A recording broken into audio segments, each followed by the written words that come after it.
भाई जो गुरु बचन पे डट गे, कट गे फंद 84 के। मुसलमान धर्म में विवाह की रीति।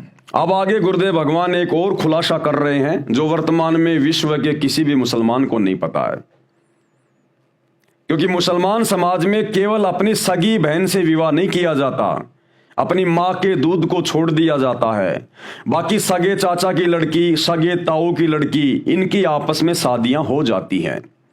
और मुसलमान समाज में इसे बुरा भी नहीं माना जाता, बल्कि बहुत ही अच्छा माना जाता है अगर चाचे या ताऊ की लड़की से शादी हो जाए तो यह परंपरा क्यों चली? क्या ऐसी मजबूरी आन पड़ी थी कि मुसलमान धर्म में अपने चाचा और ताऊ की लड़कियों से शादी करनी पड़ी? इसके पीछे का इतिहास मुसलमान समाज में नहीं जानता। अब यह बाखबर सतगुरु रामपाल जी भगवान अल्लाहू अकबर इस ऐतिहासिक सत्य से पर्दा उठा रहे हैं। मुसलमान धर्म में विवाह की रीति। सवाल, मुसलमान धर्म में चाचे ताऊ की लड़कियों से विवाह करने का क्या कारण है?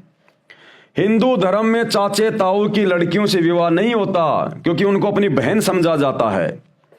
यहां तक कि एक गोत्र में भी विवाह नहीं होता। एक गोत्र के कई गांव होते हैं, उन गांवों में भी नहीं होता। हिंदू धर्म में चाचे ताऊ की लड़कियों से विवाह तो दूर की बात, गोत्र तथा पड़ोस के गांव में भी विवाह नहीं किया जाता। माता के गोत्र तथा पिता के गोत्र में भी विवाह वर्जित है। यदि कोई ऐसी गलती कर देता है तो आन शान का मामला बनाकर कत्लेआम हो जाता है। मुसलमानों में चाचे तथा ताऊ की लड़कियों से विवाह करना गर्व की बात है, यानी बड़ी शान समझी जाती है, शान की बात मानते हैं, जो हिंदू लोगों की दृष्टि में घृणा का कार्य है। यानी अच्छा नहीं लगता हिंदुओं को कि मुसलमान अपने चाचे ताऊ की लड़कियों से विवाह करते हैं। अब इसका जवाब दे रहे हैं गुरुदेव भगवान कि ऐसा क्यों हुआ। पहले नहीं करते थे मुसलमान अपने चाचे और ताऊ की लड़कियों से विवाह, हजरत मोहम्मद से पहले नहीं किया करते थे। हजरत मोहम्मद जी के बाद में यह प्रचलन शुरू हुआ है। परिस्थितियां अपने अनुकूल चलाती हैं। पहले हिंदू धर्म में 4 गोत्र छोड़कर विवाह किया जाता था। पिता, माता, दादी और परदादी के 4 गोत्र छोड़े जाते थे। परिस्थितियां बदलती गई, परदादी का गोत्र नहीं छोड़ा जाने लगा, केवल माता का गोत्र अपना और दादी का गोत्र छोड़ रहे हैं। कुछ दादी का गोत्र भी नहीं छोड़ रहे हैं, केवल अपना व माता का गोत्र छोड़ रहे हैं। मुसलमान धर्म में केवल अपनी सगी बहन यानी माँ की जाई बहन को छोड़ते हैं। चाचा ताऊ की लड़कियां जो बहन ही होती हैं उनसे विवाह करना अजीबोगरीब लगता है। कारण क्या था ये? मक्का शहर में काबा, एक मस्जिद का निर्माण पैगंबर इब्राहिम तथा हजरत इस्माइल अलैहि ने किया था। उसमें एक प्रभु की पूजा की जाती थी। समय के बदलाव के कारण उसमें 360 बुत यानी देवताओं की मूर्तियों की पूजा होने लगी। उस मस्जिद में आगे चलकर देवताओं की पूजा होने लगी, मूर्तियों की 360 बुतों की पूजा होने लगी थी। उसी मक्का शहर में 20 अप्रैल सन 571 को हजरत मोहम्मद जी का जन्म अरब जाति के मशहूर कबीले कुरैश में हुआ।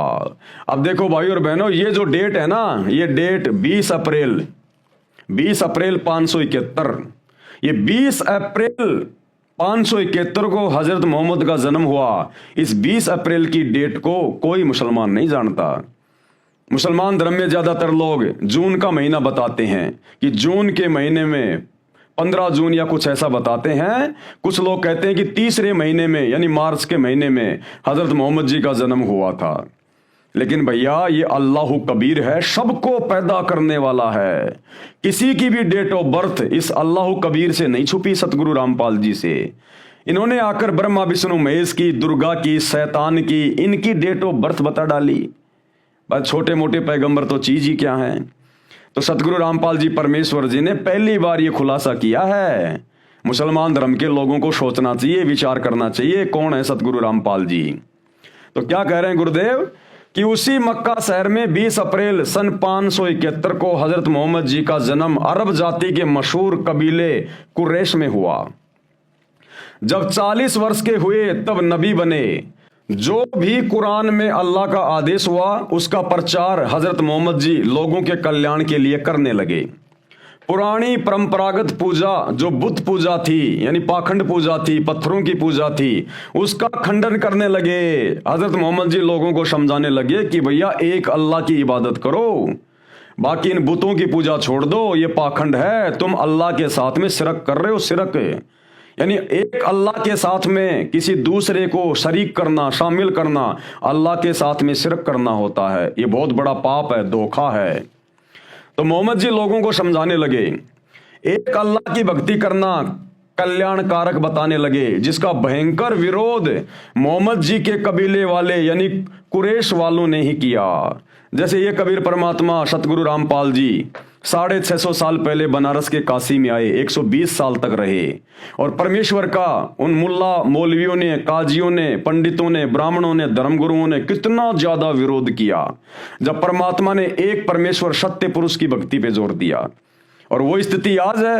आज सतगुरु रामपाल जी परमेश्वर पुनः धरती पे प्रकट हैं और आज केवल एक उसी कबीर अल्लाह की भक्ति बता रहे हैं, यानी स्वयं की भक्ति बता रहे हैं अपने आप को छुपाते हुए। तो देख लो आज देख लो सतगुरु रामपाल जी भगवान का कितना जबरदस्त विरोध हो रहा है। लेकिन भैया वर्तमान में परमेश्वर का वो पूर्व निर्धारित समय आ चुका है। अब तो ब्रह्मा विष्णु महेश क्या, शैतान के भी पांव उखड़ेंगे। ये छोटे मोटे आचार्य शंकराचार्य धर्मगुरु, इनके तो औकात ही क्या है।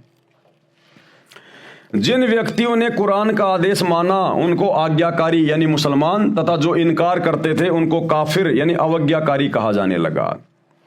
यानी मुसलमान हिंदुओं को काफिर नहीं कहते, मुसलमान लोग काफिर उनको कहते हैं जो लोग हजरत मोहम्मद की शिक्षाओं के विपरीत साधना करते हैं, जो एक खुदा की इबादत ना करके अन्य देवी देवताओं की पूजा करते हैं, उनको काफिर कहते हैं। अब आगे चल के शैतान ने हिंदू मुस्लिमों से इन शब्दों को जोड़ दिया, यानी जो एक अल्लाह की इबादत करने से इनकार करे उसको काफिर कहा जाता है। तो इस हिसाब से भाई और बहनों, आज इस पूरी पृथ्वी पर जितने भी धर्म हैं उनमें केवल एकमात्र आप और हम मानव धर्मी, क्योंकि सतगुरु रामपाल जी का आदि सनातन पंथ है और इन्होंने मानव धर्म चलाया है। जीव हमारी जाति है, मानव धर्म हमारा, हिंदू मुस्लिम सिख ईसाई धर्म नहीं कोई न्यारा। इसलिए आप और हम सभी सत्सेवक भाई बहन फेसबुक पर अपनी आईडी पर, अपने पेज पर, अपने फेसबुक पेज का नाम लिखते हैं और उसके आगे क्या लिखते हैं, मानव धर्मी। जैसे किसी भाई का नाम है कमल दास, तो आगे क्या लिखेगा, कमल दास मानव धर्मी या मानव धर्मी कमल दास। क्योंकि अब हम हिंदू नहीं है, मुसलमान नहीं है, सिख नहीं है, ईसाई नहीं है, जैनी नहीं है, हम मानव धर्म से जुड़ चुके हैं, हम मानव धर्मी बन गए। हम असल में एक इंसान हैं, सच्चे इंसान हैं, जो हर प्रकार की बुराइयों से दूर होता है, उसको एक सच्चा इंसान कहते हैं, सच्चा मानव कहते हैं। और यही सबसे बड़ा धर्म है, मानव धर्म, यानी जिसमें इंसानियत है, मानवता है, वो मानव धर्मी है, वो सच्चा इंसान है। तो कहने का मतलब है वर्तमान में पूरी पृथ्वी पर अगर कोई एक खुदा की इबादत कर रहे हैं तो केवल सतगुरु रामपाल जी के मानव धर्मी भगत हैं। इसके अलावा चाहे मुसलमान हो, चाहे हिंदू हो, चाहे किसी भी धर्म का कोई भी अनुयायी हो, सब के सब काफिर हैं, काफिर। एक अल्लाह की इबादत कोई नहीं कर रहा, क्योंकि सतगुरु रामपाल जी के भक्तों के अलावा किसी को पता ही नहीं कि एकमात्र अल्लाह इबादत कबीरा कौन है जिसकी इबादत करनी चाहिए। मुसलमान तो शैतान की पूजा कर रहे हैं, ये काल है जिसने हजरत मोहम्मद को कुरान शरीफ का ज्ञान दिया, जिसे मुसलमान अपना अल्लाह खुदा कहते हैं, वो तो शैतान है। और उसके बावजूद भी मुसलमान मज़ारों पे जाके सिजदे करते हैं, दंडवत कर रहे हैं, माथा टेक रहे हैं, चदरे चढ़ा रहे हैं। वो पीर, वो बाबा लोग जो मर गए थे, उनकी समाधियां बनी हुई है, वहां जा जाके उनकी मज़ारों पे माथा टेक रहे हैं। मक्का में जाके हज करने जाते हैं, वहां माथा टेक रहे हैं। तो मुसलमान भी एक खुदा की इबादत नहीं कर रहा, पता ही नहीं है करेंगे कहां से। और हिंदू तो इनसे भी ऊपर हैं, इन्होंने तो जो मिला उसी को पूज डाला। सांप आ गया बीच में, उसको भी पूज दिया, पेड़ आ गया उसको भी पूज दिया, और देवी देवताओं की तो हमारे यहाँ कोई गिनती नहीं है। तो मुसलमान ही नहीं, पूरा हिंदू समाज भी काफिर है। इसी प्रकार आप जी जैनी देख लीजिएगा, ये केवल भगवान मानते हैं अपने जैन धर्म के जो तीर्थंकर हैं, केवल उनकी मूर्तियों की पूजा करते हैं। तो भाई और बहनों, कहने का मतलब है सब के सब काफिर हैं। काफिर, काफिर का मतलब जो एक खुदा की इबादत ना करके अन्य किसी की इबादत करता है उसको कहते हैं काफिर।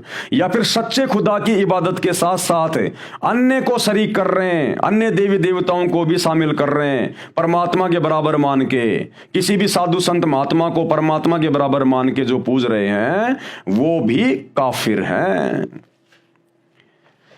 जिन व्यक्तियों ने कुरान का आदेश माना उनको आज्ञाकारी यानी मुसलमान, तथा जो इनकार करते थे उनको काफिर यानी अवज्ञाकारी कहा जाने लगा। इस्लाम के मानने वालों यानी मुसलमानों तथा विरोधियों के बीच झगड़ा होने लगा। अब इस बात को लेकर जब हजरत मोहम्मद जी कहने लगे कि भैया इन बुतों की पूजा मत करो, केवल एक अल्लाह की इबादत करो जो मुझे आदेश हुआ है, अब इस बात को लेकर आपस में मुसलमानों में विरोध हो गया, खींचातानी होगी कि ये तो नया ही ज्ञानी आदमी आ गया। मुसलमान विरोधियों की तुलना में संख्या में बहुत कम थे, यानी हजरत मोहम्मद के जो फॉलोवर थे वो दूसरे लोगों की तुलना में थोड़े थे। हजरत मोहम्मद और उसके अनुयायी मुसलमानों को तरह तरह से सताया जाने लगा। तंग आकर कुछ मुसलमानों ने मक्का शहर छोड़ दिया, कहीं दूर हबशा देश में चले गए। हजरत मोहम्मद तथा उसके खानदान का सामाजिक बायकाट यानी बहिष्कार कर दिया गया। देख लो भाई और बहनों, ये इतिहास है। ये कोई भी महापुरुष जब इस पृथ्वी पर आकर कोई सत्य बात बताता है, कोई धर्म कर्म की बात बताता है, कोई मोक्ष की जानकारी देता है, तो उन महापुरुषों का उस समय उस समाज के लोगों के द्वारा इसी प्रकार से विरोध किया जाता, बहिष्कार किया जाता है। तो आज सतगुरु रामपाल जी के ऊपर भला दुनिया कैसे फूल बरसाएगी जब तक लोगों को इनके विषय में पता नहीं चलेगा। त्रेता में श्री रामचंद्र जी आए, उसको बेचारे को दुनिया वालों ने उस समय ठंडा पानी भी नहीं पीने दिया।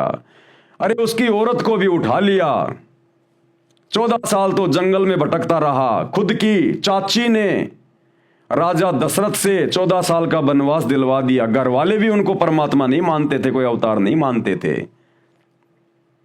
जंगल में गया तो रावण सीता को उठा ले गया। रावण कुछ नहीं समझता था उनको। बड़ी मुश्किल से रावण को मार के युद्ध करके करोड़ों लोग मरवा के वापस अयोध्या में आया।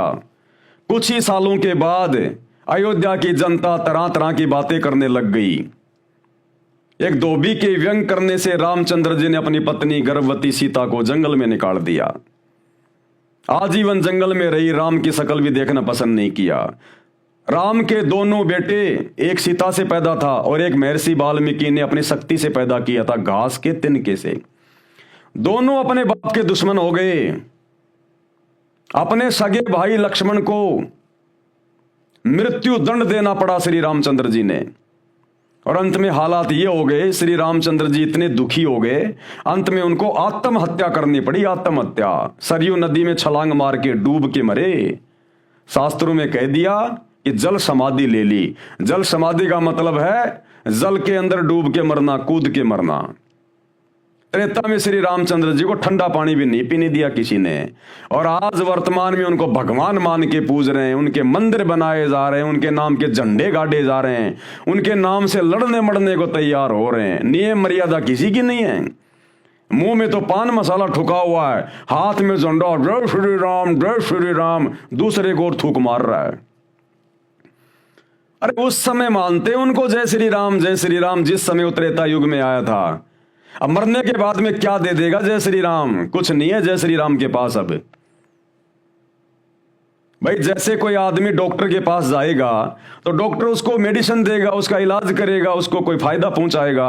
अब डॉक्टर के मरने के बाद उसकी मूर्ति बना के गले में उसके वो धड़कने चेक करने वाला लगा के, चाहे तुम कितने दंडवत कर लो, कितने उसके गुणगान कर लो, डॉक्टर साहब आप तो बहुत अच्छे हो, आप तो बहुत अच्छे हो, आप तो कैंसर का इलाज ठीक कर देते हो, वो उस समय करता था जब वो जिंदा था। अब मरने के बाद वो मूर्ति, चाहे तुम कितने घी के दिए लगाओ, चाहे तेल के लगाओ, चाहे दिवाली बनाओ, चाहे होली बनाओ, चाहे कितनी उसकी जय जयकार करो, कितने उसके तुम मंदिर बनाओ, अब वो डॉक्टर कुछ नहीं करने वाला, उसके भरोसे तो मर जाओगे।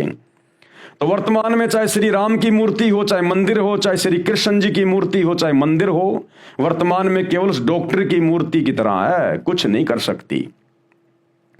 इसी प्रकार हजरत मोहम्मद जी जिस समय अल्लाह के आदेश से उन्होंने कुरान का ज्ञान आगे लोगों को समझाया, लोगों को बहुदेववाद से हटाकर एकेश्वरवाद के ऊपर लगाना चाहा, एक अल्लाह की इबादत बतानी चाहिए जैसी भी उनको शैतान ने दी थी, आधी अधूरी, औरों से तो अच्छी थी। उस समय जो लोग मूर्तियों की पूजा कर रहे थे उससे तो शैतान के द्वारा बताई गई हजरत मोहम्मद की साधना लाख गुना अच्छी थी, लेकिन लोगों ने उसको भी स्वीकार नहीं किया और उस नबी का इतना बहिष्कार किया, उनके परिवार का भी बायकॉट कर दिया, सामाजिक बहिष्कार कर दिया, लोगों के साथ उठना बैठना खाना पीना बंद कर दिया उनके बाप दादाओं का।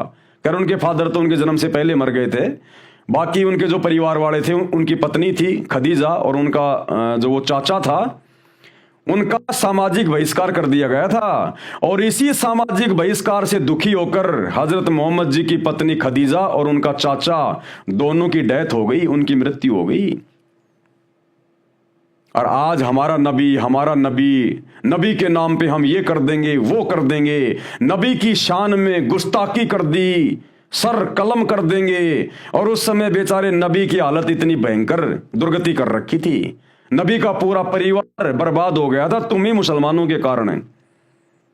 कोई दूसरे लोगों ने बहिष्कार नहीं किया, मुसलमानों ने किया, जो आप ही के समाज के लोग थे। नबी को ठंडा पानी भी नहीं पीने दिया। बेचारा जब वो नमाज करता था उसके ऊपर पत्थर मारे जाते थे, मांस फेंका जाता था, गालियां निकाली जाती थी, उसको जान से मारने का कई बार प्रयास किया गया। लेकिन भाई ये अल्लाह कबीर, सुप्रीम गॉड, इबादत कबीरा, ये सतगुरु रामपाल जी भगवान सदा उसके साथ में रहे थे, जिस कारण से हर बार वो बचा रहा। और वर्तमान में तो भैया अपना इतिहास याद कर लो पहले। सतगुरु रामपाल जी परमेश्वर जी इस अल्लाह कबीर के विषय में, तुम्हारे हजरत मोहम्मद जैसे नबी तो इनके पैर के नाखून के बराबर भी नहीं है, नाखून के बराबर भी। अरे तुम्हारे नबी हजरत मोहम्मद से लाखों गुना अच्छी आत्मा तो हम हैं। हम सतगुरु रामपाल जी के जितने भी फॉलोवर हैं, तुम्हारे हजरत मोहम्मद तो भक्ति के मामले में, इबादत के मामले में सतगुरु रामपाल जी के भक्तों के पैरों के नाखून के बराबर भी नहीं है, नाखून के बराबर भी। ना जाने वर्तमान में कौन सी योनि में, कोई पशु योनि में या कोई पक्षी योनि में घूम रहा होगा तुम्हारा हजरत मोहम्मद है, क्योंकि वो शैतान की इबादत करता था और पूरे मुसलमान समाज को लगा के चला गया। और हम सतगुरु रामपाल जी के फॉलोवर, हम सुप्रीम गॉड अल्लाह कबीर की भक्ति कर रहे हैं। एक खुदा की इबादत आज पूरे विश्व में केवल हम कर रहे हैं। तो भक्ति के मामले में सतगुरु रामपाल जी भक्तों के पैर के नाखून के बराबर भी ना श्री राम है, ना श्री कृष्ण, ना ब्रह्मा विष्णु महेश, ये शैतान भी नहीं है जिसे मुसलमान अपना अल्लाह मानते हैं। ये भी भक्ति के मामले में, किस्मत के मामले में सतगुरु रामपाल जी के भक्तों के पैर के नाखून के बराबर भी नहीं है। ये बातें आपको उस समय समझ में आएंगी जब आप सतगुरु रामपाल जी के सत्संग सुनना शुरू करेंगे, सृष्टि रचना को समझेंगे। तो भाई बिना सोचे समझे जो लोग सतगुरु रामपाल जी का विरोध करते हैं, कुछ भी बोलते हैं, उनको इतिहास पर एक नजर डाल लेनी चाहिए कि तुम्हारे नबी के साथ में क्या हुआ था, श्री राम और श्री कृष्ण जी के साथ में क्या हुआ था। हर धर्म में, हर पैगंबर के साथ, हर अवतार के साथ, हर महापुरुष के साथ उस समय की जनता उनके विचारों को अच्छे से ना समझ पाने के कारण इसी प्रकार से विरोध करती है। 650 साल पहले इसी प्रकार से इस कबीर परमात्मा के साथ में हुआ जब ये कबीर दास नाम से 120 साल तक बनारस के काशी में रहे, और वर्तमान में भी वही हो रहा है। लेकिन भैया वर्तमान में तो वो ठीक का समय है, ये भक्ति युग का समय जो इस अल्लाह कबीर सतगुरु रामपाल जी ने पहले से निर्धारित किया हुआ था, अब ये ठीक का समय है। थोड़े बहुत दिन तो विरोधी भौंकेंगे, चिल्लाएंगे, लेकिन अब कुछ नहीं होगा। अब तो वो शैतान भी बीच में टांग नहीं अड़ा सकता।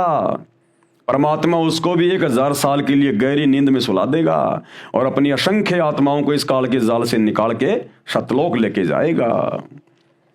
तो क्या बीता उस समय हजरत मोहम्मद के साथ में, और इसी कारण से भाइयों और बहनों फिर आने वाले समय में वो परिस्थितियां पैदा हो गई हजरत मोहम्मद के सामने, उनके मुसलमान भक्तों के सामने।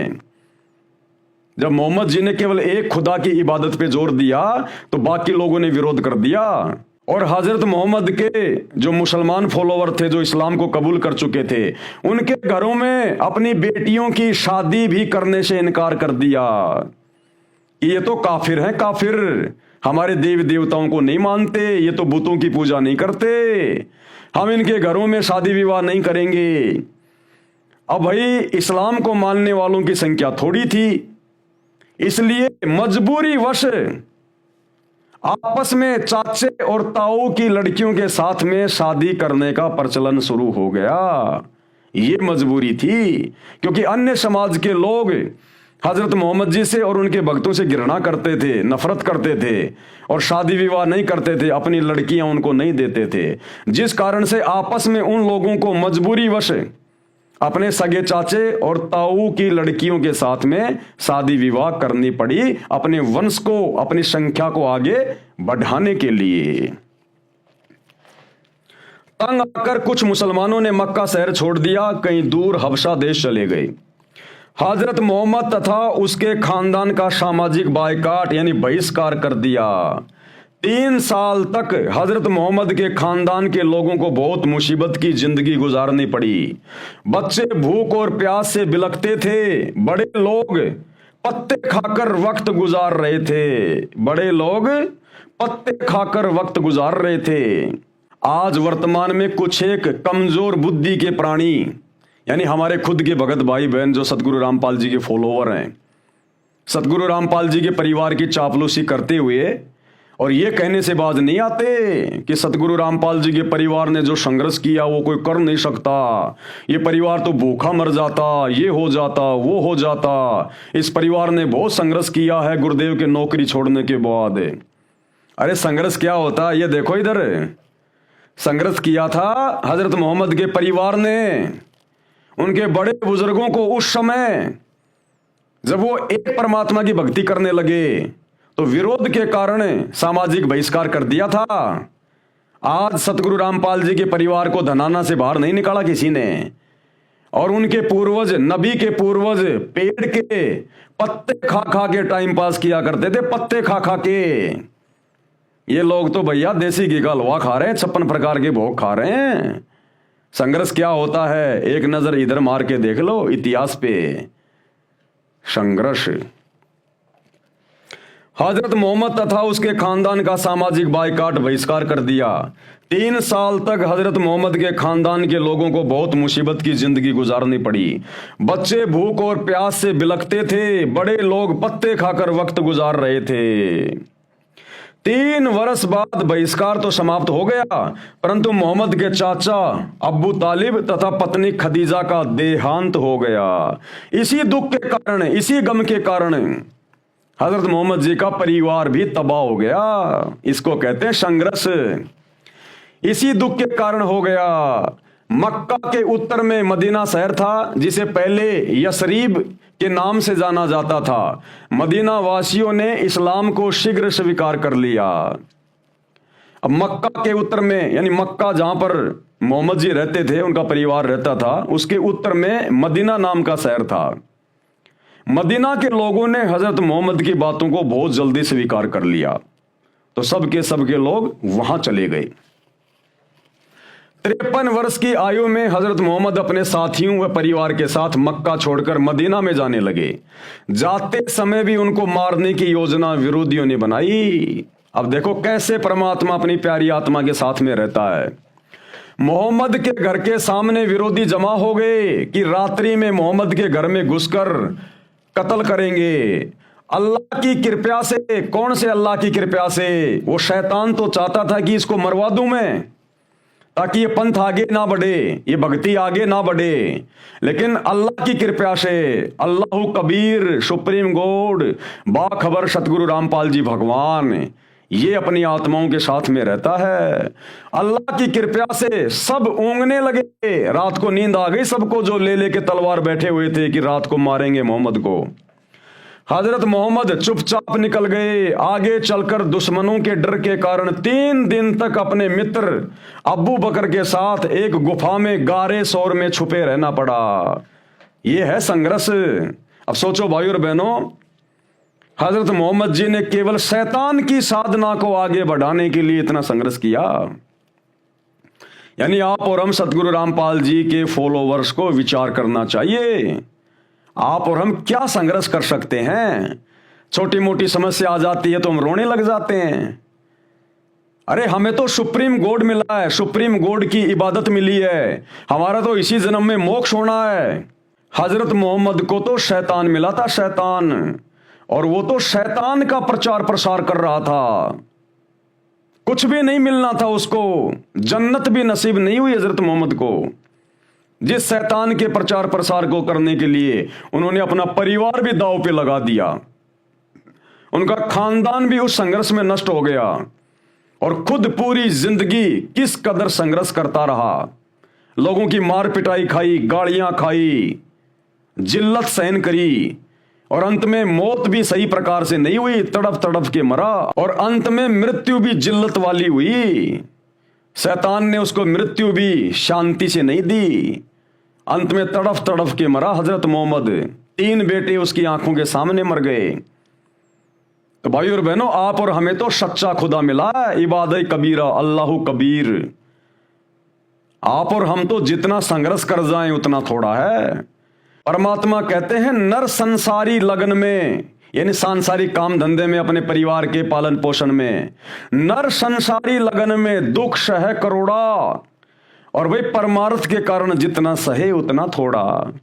अगर इस परमेश्वर के भक्ति मार्ग में चाहे कितना ही संघर्ष क्यों ना करना पड़ जाए, भगत के लिए तो बहुत थोड़ा होना चाहिए कि परमात्मा ये तो कुछ भी नहीं है, संघर्ष चाहे कितना ही करवा लो, आपत्ति चाहे कितनी आ जाए, बस आप सदा अपने बच्चे के साथ में रहना। आप मेरी हिम्मत हैं, आप मेरी शक्ति हैं, आप हो तो ये दास पहाड़ जैसी समस्याओं को भी पार कर जाएगा।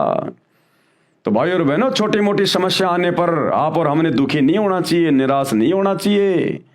अरे जिस अल्लाह कबीर ने, सतगुरु रामपाल जी भगवान ने शैतान की इबादत करने वाले, शैतान के प्रचार को आगे बढ़ाने वाले नबी हजरत मोहम्मद को भी कदम कदम पर सहारा दिया, आप और हम तो सच्चे खुदा की इबादत कर रहे हैं, सच्चे खुदा की शरण में हैं, सच्चे खुदा का प्रचार प्रसार कर रहे हैं।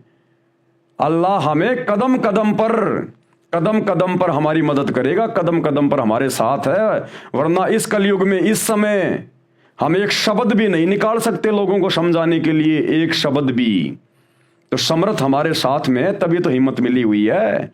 तो हमने छोटी छोटी बातों को लेकर गुरुदेव से शिकायत नहीं करनी चाहिए, अपने मनोबल को कमजोर नहीं करना चाहिए। इन महापुरुषों के संघर्ष को देखो जो शैतान के लिए एडी से चोटी तक का जोर लगा गए, और आप और हमें तो सतलोक मिलने जा रहा, सतलोक। तो आप और हमें तो खून का कतरा कतरा अपने गुरुदेव भगवान की सेवा में बहा देना चाहिए अगर कभी मौका मिल जाए तो। अल्लाह की कृपा से सब ऊँगने लगे, वो जितने भी मारने के लिए आए थे सब सो गए। हजरत मोहम्मद चुपचाप निकल गए। आगे चलकर दुश्मनों के डर के कारण 3 दिन तक अपने मित्र अब्बू बकर के साथ एक गुफा में गारे शोर में छुपे रहना पड़ा। मदीना में शहर के लोगों ने मुसलमानों व हजरत मोहम्मद को सम्मान व सहयोग दिया, तब कुछ राहत मिली, परंतु विरोधियों का सितम कम नहीं हुआ। विरोधी फिर भी पीछे लगे रहे। मुसलमानों के बच्चों का विवाह भी करने पर प्रतिबंध लगा दिया गया। अब मुसलमान यानी जो मुसलमान बन चुके थे, हजरत मोहम्मद पर ईमान लेकर आ गए थे, उसके खुदा पर, शैतान पर, तो बाकी जो मुसलमान थे उन्होंने हजरत मोहम्मद के भक्तों के यहाँ शादी विवाह करना भी बंद कर दिया, प्रतिबंध लगा दिया कि कोई भी गैर मुस्लिम हजरत मोहम्मद के मुसलमान फॉलोवर को अपनी लड़कियां नहीं देगा, शादी विवाह नहीं करेगा। मुसलमानों के बच्चों का विवाह भी करने पर प्रतिबंध लगा दिया गया कि इनके बच्चों का विवाह हमारे परिवारों व खानदान में नहीं होने देंगे। वे लोग मुसलमानों के जानी दुश्मन बने थे, संख्या में अधिक थे। मुसलमानों ने भी अपने धर्म के पालन के लिए जान हथेली पर रख ली थी। बहुत लड़ाई लड़ी, लड़ाई तो जीत गए। क्यों जीत गए? क्योंकि वो हजरत अली नाम की शक्ति, वो सदा अल्लाह कबीर सतगुरु रामपाल जी के आशीर्वाद से हजरत मोहम्मद के साथ में रहा करती थी। मुसलमानों ने भी अपने धर्म के पालन के लिए जान हथेली पर रख ली थी। बहुत लड़ाई लड़ी, लड़ाई तो जीत गए, परंतु विरोध बरकरार रहा। मुसलमानों की संख्या भी बढ़ी, परंतु नाम मात्र की। बच्चों के विवाह की समस्या बन गई।